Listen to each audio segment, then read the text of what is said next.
तो दोस्तों देखते हैं हम आगे इसकी डेफिनेशन या परिभाषा क्या होती है। तो एक सिंपल से वर्ड में समझते हैं। देखो होता है क्या पॉलीमर। देखो ये मेरे पास मान लो चौक के 3 टुकड़े हैं जो अवेलेबल है, उसी से हम इन चीजों को समझने की कोशिश करते हैं। आप कोई भी एग्जाम्पल उठा सकते हो, कंकड़ उठा सकते हो, कुछ भी ले सकते हो, पर हमारे पास यहाँ पे अवेलेबल चौक्स पार्ट है तो उनसे ही हम इसको एक्सप्लेन करने की कोशिश करते हैं। मान लो हमारे पास ये 3 चौक के टुकड़े हैं। मान लो ये एक पार्ट है चौक का, इसका वेट है मान लो 5 ग्राम, ये है इसका 6 ग्राम और ये है इसका 10 ग्राम। तो इन सभी 5 ग्राम, 6 ग्राम और 10 ग्राम इन सभी को हम मिला करके इकट्ठा कर देते हैं। क्या कर देते हैं? इकट्ठा कर देते हैं। तो यहाँ पे अब जो एक बड़ा अणु प्राप्त हो गया अपने को, लार्ज मॉलिक्यूल अपने को प्राप्त हो गया, लार्ज मॉलिक्यूल ऑक्टेल हो गया अपने को। तो इस लार्ज मॉलिक्यूल का जो मॉलिक्यूलर वेट होगा वो कितना हो जाएगा? 10 + 6 + 5 मीन्स 21 ग्राम। क्या हो गया? 21 ग्राम हो गया। तो क्या लिख सकते हो आप इसकी परिभाषा देना चाहो तो क्या लिखो?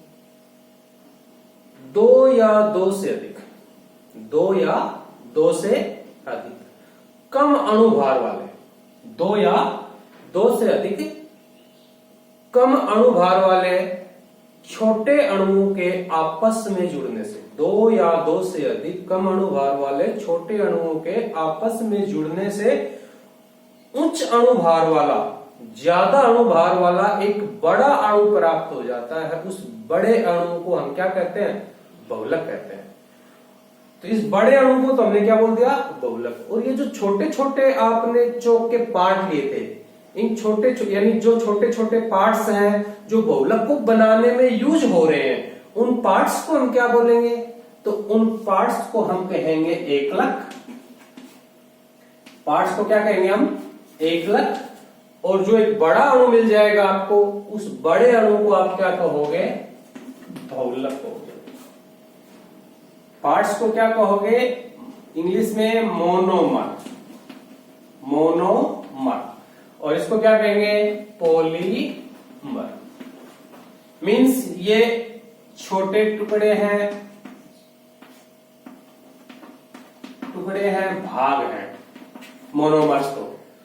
और आप ये जिसको बोल रहे हो ये बड़ा अणु है। क्या है? बड़ा अणु है। इसका अणुभार क्या होता है? अणुभार क्या होता है? उच्च, high molecular weight, high molecular weight बोलते हैं इसको। क्या बोलते हैं भाई? हाई मोलिक्यूलर वेट कहते हैं। और इनका जो होगा, इनका लो मोलिक्यूलर वेट। क्या होगा इसका? लो मोलिक्यूलर वेट होगा इसका, लो मोलिक्यूलर वेट। और इसका क्या होगा? High molecular weight. Small parts, large parts. ठीक है। तो दोबारा से देखा डेफिनेशन, 2 या 2 से अधिक कम अणुभार वाले छोटे अणुओं के आपस में जुड़ने से उच्च अणुभार वाला एक बड़ा अणु प्राप्त होता है। उसे हम क्या कहते हैं? पॉलीमर कहते हैं। ठीक है, समझ में आया अच्छे से? अब इंग्लिश में अगर इसकी डेफिनेशन देना चाहिए, तो रटने वाली इसमें कोई बात नहीं है। आपको सिर्फ ये जो वर्डिंग है ना, इन वर्डिंग्स का अर्थ समझना है और इन वर्डिंग्स को ही अपनी लैंग्वेज के अंदर आपको कन्वर्ट करना है। तो क्या डेफिनेशन देंगे? पॉलीमर की डेफिनेशन क्या होगी? 2 and more। क्या लिखेंगे? डेफिनेशन बिल्कुल इजी है। 2 and more, 2 and more molecule of low molecular weight, 2 and more molecule of low molecular weight joined with each together and formed a large molecule of high molecular weight known as polymer। दोबारा सुनना, 2 and more molecule of low molecular weight joined with each together and formed a high molecular weight molecule known as polymer. Okay, for example जैसे, और सबसे important बात जो है इसके अंदर, जैसे एक मॉलिक्यूल लिया हमने इथीन का, किसका लिया? इथीन का लिया, और इसका पॉलीमर हो गया पॉलीइथीन। इथीन का फॉर्मूला क्या होगा? तो आईयूपीएसी में हमने पढ़े हैं, तो रटना कुछ भी नहीं आपको, सिर्फ आपको दिया क्या गया है उससे आप फॉर्मूले बनाना सीखोगे। केमिस्ट्री में फॉर्मूले बनाने आ गए तो फिर कोई प्रॉब्लम है नहीं आप लोगों को। फॉर एग्जांपल आपको दिया गया एथीन और इसका पॉलीमर नेम क्या हो गया? पॉलीएथीन होगा। हम इसकी स्ट्रक्चर बनाते हैं। स्ट्रक्चर कैसे बनाएंगे? एथीन, एथ का मतलब क्या होता है? 2 carbon, number of carbon atom 2। अब आगे देखो, इसका जो सफिक्स है, इसका जो अनुलग्न लगा हुआ है, सफिक्स से अनुलग्न क्या है इसमें? Suffix is in. इन बोले तो डबल बॉन्ड, आपने पढ़ा होगा एल्केन, एल्कीन, एल्काइन, एन, इन, आइन। तो इन जो होता है उसमें इंस मींस क्या होता है? डबल बॉन्ड होता है। बाकी जो वैलेंसी, कार्बन की वैलेंसी क्या होती है? टोटल 4 होती है। आपने कितनी कंप्लीट कर दी इस कार्बन की डबल बॉन्ड से? 2। कितनी वैलेंसी कंप्लीट हो गई? 2 वैलेंसी कंप्लीट हो गई। तो आप बची हुई जो रेस्ट वैलेंसी हो किससे कंप्लीट करोगे? Bye hydrogen. Rest valency complete bye hydrogen. ये इतना। अब एक चीज देखो, यहां पे मैंने पॉलीमर की डेफिनेशन क्या दी थी? 2 एंड मोर मोलिक्यूल। यहां पे एथीन का जो मोलिक्यूल है, एथीन का मोलिक्यूल यहां पे कुछ नहीं लगा हुआ। कुछ नहीं लगा हुआ मीन्स क्या होता है? वो 1। तो यहाँ पे एथीन का मोलिक्यूल क्या है? 1 है। एथीन का अणु कितना है? 1। और आपने पॉलीमर की आप बहुलक की परिभाषा क्या दी है? 2 एंड मोर, 2 या 2 से ज्यादा। तो एक अणु से आप पॉलीमर नहीं बना सकते हो, ठीक है? कई सारे अणु आपको लेने पड़ेंगे। तो एथीन जो होता है उसके लिए मान लो हमें कोई आइडिया नहीं है, तो हम इसके कितने मोलिक्यूल यूज कर लेते हैं? n मोलिक्यूल यूज कर लेते हैं। n ये पॉलीथीन पे डिपेंड करता है कि वो हाई डेंसिटी पॉलीथीन है या लो डेंसिटी पॉलीथीन है, यानी उच्च घनत्व की पॉलीथीन है या फिर निम्न घनत्व की पॉलीथीन, उस पर डिपेंड करता है। तो इसमें 50 भी अणु हो सकते हैं, 1000 भी हो सकते हैं, 700 भी हो सकते हैं, कितने भी अणु इसके अंदर हो सकते हैं, may be 50, may be 150। Okay, अब आपने n molecule of ethene use कर लिए और यहां पे हम ब्रैकेट लगा देते हैं। अब इनकी रिएक्शन बहुत ईजी है। जो पीछे के चैप्टर है ना, उनके बजाय इस पॉलीमर वाले चैप्टर की रिएक्शन इतनी ईजी है, कुछ नहीं, एक छोटा सा फंडा है बस। आपको क्या करना होता है? आपको इतना सा करना होता है, आपको n मोलिक्यूल जोड़ने हैं। भाई कितने मोलिक्यूल जोड़ने हैं? मान लो ये 50 मोलिक्यूल है। आपको अभी तो ये क्या है? अलग अलग लिया आपने, सेपरेटली है फिलहाल तो, क्योंकि n मोलिक्यूल है किसके? CH2 डबल बॉन्ड CH तो एक तीन के है, और 50 मोलिक्यूल आपके पास, 50 मोलिक्यूल सेपरेट है, एक दूसरे से ज्वाइंट नहीं हुए। अभी पॉलीमर बनाना है तो क्या करना होता है इन रिएक्शंस में? जो आपके पास डबल बॉन्ड होता है ना, उसको तो बदल दो आप सिंगल बॉन्ड में, बदल दिया। अब करना क्या है? अरे आपने तो भैया एक ही तो मोलिक्यूल जोड़ा है। कितना जोड़ा है? एक। अब देखो हम देखते हैं क्या करेंगे। हमने डबल का क्या कर दिया? सिंगल कर दिया। हर तरीके से आप इसको सोच सकते हो कि जो माइंड में बैठे ना कॉन्सेप्ट, उस कॉन्सेप्ट से आप इसको तैयार कर लो, रटना नहीं है। डबल आपके पास 50 मोलिक्यूल है, मान लो आपको 50 मोलिक्यूल जोड़ने हैं। भाई इसमें कैसे जोड़ोगे? इसमें कैसे जोड़ोगे? ऑप्शन क्या क्या है? या तो इस कार्बन एटम पे अटैच कर सकते हो या फिर इस कार्बन एटम पे अटैच कर सकते हो। अगर यहाँ पे डबल बॉन्ड ही रखोगे, किसी भी चीज को जुड़ने के लिए, किसी भी अदर कार्बन एटम को अटैच होने के लिए कोई वैलेंसी तो फ्री चाहिए या नहीं चाहिए? बताओ, वैलेंसी तो फ्री होनी चाहिए। अगर वैलेंसी फ्री नहीं होगी तो अदर कार्बन एटम अटैच कहां पे करेंगे हम? तो उसके लिए क्या करना होगा? मान लो ये एक मोलिक्यूल हो गया, अपने को दूसरा मोलिक्यूल जोड़ना है, तो दूसरे मोलिक्यूल में कार्बन तो होगा ही होगा। अब उस कार्बन को हम जोड़े कैसे, अटैच कैसे करें? तो हाउ वी कैन अटैच? तो उसके लिए क्या चाहिए आपको? Free valency. तो देखो इस कार्बन एटम की वैलेंसी कितनी होती है? टोटल 4।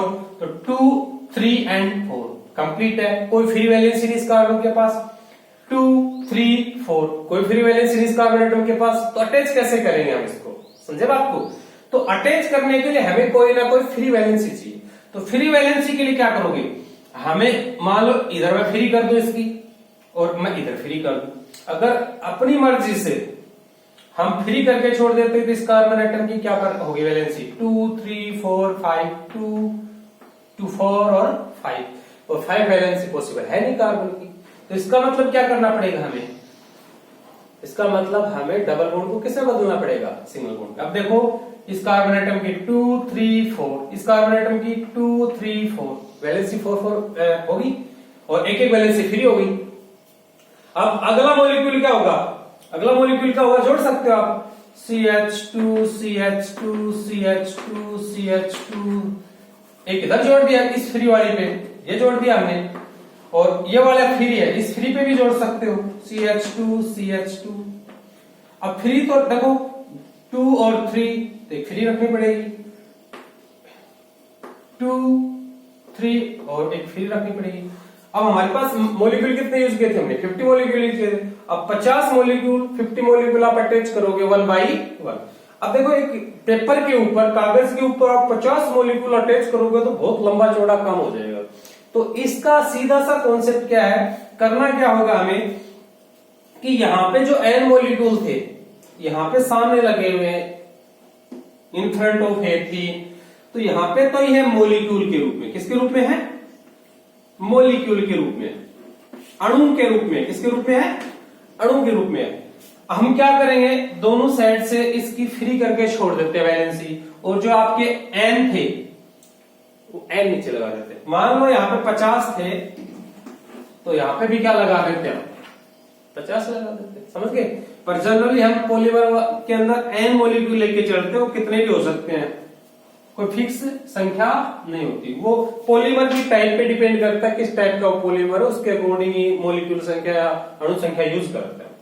बस इतना सा, ये पॉलीएथिन का फॉर्मूला हो गया, ये पॉली का फॉर्मूला हो गया, कोई प्रॉब्लम ही नहीं है, समझ गए बात को। तो बहुत ही सिंपल चैप्टर है, कुछ नहीं करना, बस थोड़ा सा हल्का सा लेके चलना है माइंड में। ये जो कॉन्सेप्ट है इस तरीके से, बस रिएक्शन सबसे इजी पार्ट किया है, कोई प्रॉब्लम ही नहीं है रिएक्शंस में। तरीका मैंने समझा, 2 तरीके से समझाया। या तो दिमाग में रखो कि डबल बॉन्ड को किसमें बदलना, आपको सिंगल बॉन्ड में बदलना है और दोनों साइड से फ्री करके छोड़ दो। दिमाग में ये लाओ कि करना क्या है, अरे भाई करना क्या है, मान लो n मॉलिक्यूल है तो n मॉलिक्यूल अटैच तो करने पड़ेंगे, अटैच करने पड़ेंगे तो उसके लिए फ्री वैलेंसी चाहिए। फ्री वैलेंसी के लिए क्या करना पड़ेगा, आपको फ्री करके छोड़ना पड़ेगा। जब फ्री करोगे तो डबल बॉन्ड अपने आप ही सिंगल में कन्वर्ट हो जाएगा। तो ज्यादा इसमें रटने वाली कोई बात है नहीं है। ओके, क्लियर है यहां तक? ओके, आगे चलते हैं।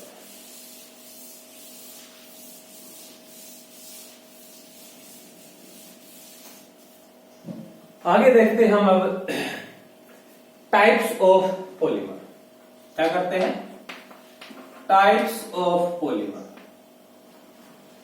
आगे हम करते हैं, यहां पे देखते हैं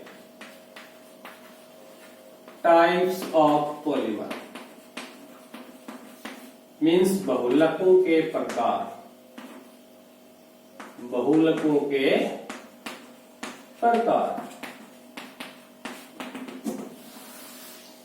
तो ये जो बहुलकों का वर्गीकरण किया गया है, क्लासिफिकेशन किया गया है, तो आप बहुलकों के प्रकार भी लिख सकते हो और यहाँ पे इंग्लिश में भी लिख सकते हो classification of polymer, classification of polymer, या बहुलकों का वर्गीकरण, बहुलकों का वर्गीकरण भी कर सकते हो इसको। ओके, तो बहुलकों का जो वर्गीकरण किया गया है, क्लासिफिकेशन किया गया है, वो किस बेसिस, कई बेसिस पे किया गया, कई चीजों को आधार बना के किया गया है। तो जो पहला बहुलकों का वर्गीकरण है, वो अपना जो टॉपिक है वो है on the basis of origin. Origin का मतलब होता है कहां से वो उत्पन्न हो रहा है, या फिर सोर्स का अर्थ होता है स्रोत, मीन्स स्रोत या उत्पत्ति के आधार पर। सोर्स स्रोत, ओरिजिन उत्पत्ति, उत्पत्ति के आधार पे, उत्पत्ति के आधार पे। तो ये हमारा टॉपिक है। सबसे पहला जो क्लासिफिकेशन किया गया है पॉलीमर का, वो किस बेस पे किया गया है? ओरिजिन या सोर्स के बेस पे किया गया है, यानी कि स्रोत या उत्पत्ति के आधार पे।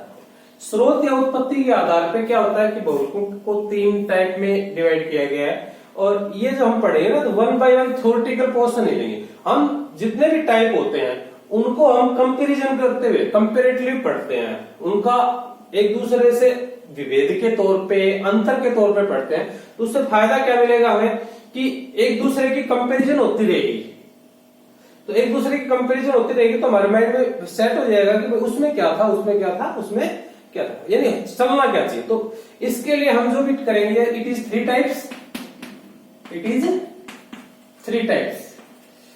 ओरिजिन या सोर्स के बेसिस पे कितने प्रकार का होता है? इट इज 3 टाइप्स, 3 प्रकार के होते हैं। फर्स्ट होता है नेचुरल पॉलीमर। क्या होता है भाई? नेचुरल पॉलीमर, नेचुरल पॉलीमर या फिर प्राकृतिक बहुलक, प्राकृतिक बहुलक, नेचुरल पॉलीमर या प्राकृतिक बहुलक। दूसरा जो अपना है वो है संश्लेषित, संश्लेषित बहुलक या सिंथेटिक, क्या बोलेंगे? Synthetic polymer. और जो तीसरा टाइप है वो है अर्ध संश्लेषित। क्या है भाई? अर्ध संश्लेषित या सेमी सिंथेटिक पॉलीमर। ओके,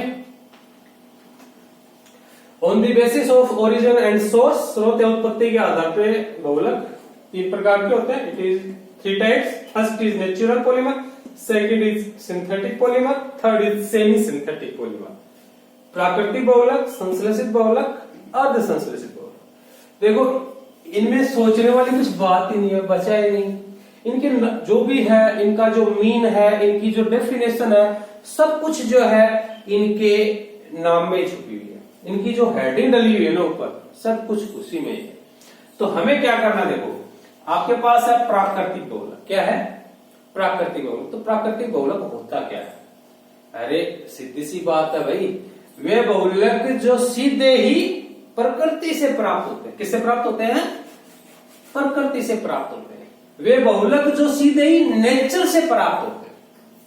सीधी सी डेफिनेशन है। हिंदी मीडियम वाले क्या लिखेंगे? प्राकृतिक, प्रकृति। वे बहुलक जो सीधे किससे प्राप्त हो? प्रकृति से प्राप्त हो, वातावरण से प्राप्त हो, उन्हें हम प्राकृतिक बहुलक कहेंगे। और नेचुरल पॉलीमर इंग्लिश वर्जन क्या है? तो नेचर। तो the polymer which are directly obtain from nature. क्या डेफिनेशन देंगे? The polymer which are directly obtained from nature known as nature। वे बहुलक जो सीधे किससे प्राप्त होते हैं? प्रकृति से प्राप्त होते हैं, उनको प्राकृतिक बहुलक कहते हैं। देखो इसकी डेफिनेशन देखें। संश्लेषित, संश्लेषित का अर्थ होता बनाया गया है। और जो चीजें बनाई जाती है वो क्या होती है? वो होती है मशीन मेड। क्या होती है? Machine made. और मशीन को कौन ऑपरेट करता है? ह्यूमन करता है, मनुष्य करता है। तो क्या कह सकते हो? वे बहुलक जो प्रयोगशाला में, उद्योगों में मनुष्य के द्वारा तैयार किए जाते हैं, उनको हम क्या कहते हैं? संश्लेषित बहुलक कहते हैं। The polymer which are prepare by human in laboratories. The polymer which are the polymers which are prepared by human in laboratories known as synthetic polymer। Example भी साथ साथ देख लो इनके। सिंथेटिक पॉलीमर कुछ भी ले लो, अरे पीवीसी पाइप्स होते हैं अपने, जो छतों से पानी उतारने के काम में लेते हैं, पीवीसी पाइप्स, या फिर अपने वाटर फिटिंग करते हैं लेट बाथ में, तो पीवीसी पाइप्स होते हैं। तो पीवीसी पाइप होते हैं वो आपके सिंपल सा एग्जांपल है, सिंथेटिक होता है, लैब के अंदर प्रिपेयर किया जाता है, नेचर से उनका कोई रोल नहीं होता, सब कुछ किसके अंदर किया जाता है, लैब के अंदर, by chemical reactions, by chemicals, तो उसको हम सिंथेटिक बोलेंगे। और इसके एग्जांपल दे सकते हो, कुछ भी दे सकते हो। अरे प्रोटीन नाम सुना होगा, क्या सुना होगा, प्रोटीन। प्रोटीन जो होते हैं हमें पेड़ पौधों से तो ऑब्टेन होती है।